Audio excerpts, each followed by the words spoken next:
रामायण महाभारत कोई भी वेद पुराण कहीं पर भी बलि प्रथा नहीं है, ऐसा अक्सर हिंदूवादी कहते हैं, जो हिंदू लोग हैं वो कहते हैं। तो आइए देखते हैं, शुरुआत करते हैं वाल्मीकि कृत रामायण से। आपने रावण मूवी का बहने दे मुझे बहने दे सॉन्ग देखा है, जिसके इंग्लिश सबटाइटल्स में ट्रांसलेट किया है give sisters give me your sisters. आजकल के मूर्ख लोग हमारे धर्म ग्रंथों का ठीक वैसे ही ट्रांसलेशन करते हैं। चलिए अब इस कॉन्स्टिपेटेड फेस वाले प्राणी का क्लेम देखते हैं। रामायण में बालकांड के सन 14 के 27वें अध्याय में लिखा हुआ है, उसमें साफ साफ लिखा हुआ है कि रानी कौशल्या ने 3 तलवारों से इस घोड़े को काटा। तो पहले तो ये सर्ग 14 को सन 14 बोलते हैं, श्लोक 27 को अध्याय 27 बोलते हैं, और पूरे पेज में कहीं भी 27 नंबर श्लोक है ही नहीं। तो 33 नंबर श्लोक में लिखा है कि 3 तलवार से माता कौशल्या ने काटा नहीं, स्पर्श किया। इस संस्कृत श्लोक में कौन सा ऐसा शब्द है जिसका अर्थ काटना है, मुझे बताओगे? फिर उसकी चर्बी को निकाला और उसे पकाया, और राजा दशरथ उसे सूंघ सूंघ कर अपने पाप दूर करने लगे। नंबर 36, उसके बाद जितेंद्रिय पुरोहितों ने शास्त्रोक्त विधि से अश्वकंद या अश्वगंध का गुदा पकाया।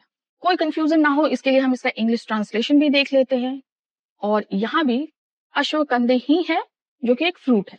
अब नंबर 37 में जो लोग भी भारत में रहते हैं उनको अश्वगंधा के मेडिसिनल इफेक्ट का पता है, तो वो हवन में अगर यूज हुआ है तो दशरथ जी उसका सुगंध ले रहे हैं, तो इसमें कौन सी बड़ी बात हो गई?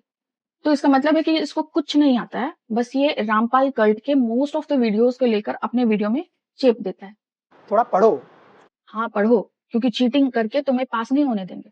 संपूर्ण महाभारत अश्वमेधिक यज्ञ, पेज नंबर है 6290 पर उन श्रेष्ठ ब्राह्मणों ने अन्याय पशुओं का विविध पूर्वक श्रवण करके उस अश्व का शास्त्रीय विधि से अनुसार आलंबन किया। इसके बाद ब्राह्मणों ने शांतिचित होकर उस अश्व की चर्बी निकाली और उसका विधि पूर्वक श्रवण करके आरंभ किया, और उसके बाद धर्मराज युधिष्ठिर शास्त्र की आज्ञा के अनुसार उस चर्बी के धूम की सुंद लेने लगे। महाभारत अश्वमेधिक पर्व चैप्टर 89 के वर्स 1 में लिखा है कि श्रापयित्वा पशुन्याम। अब यहाँ श्रापयित्वा का मतलब कुकिंग तो होता है, लेकिन ड्रेस्ड अप एंड रेडी करना भी होता है।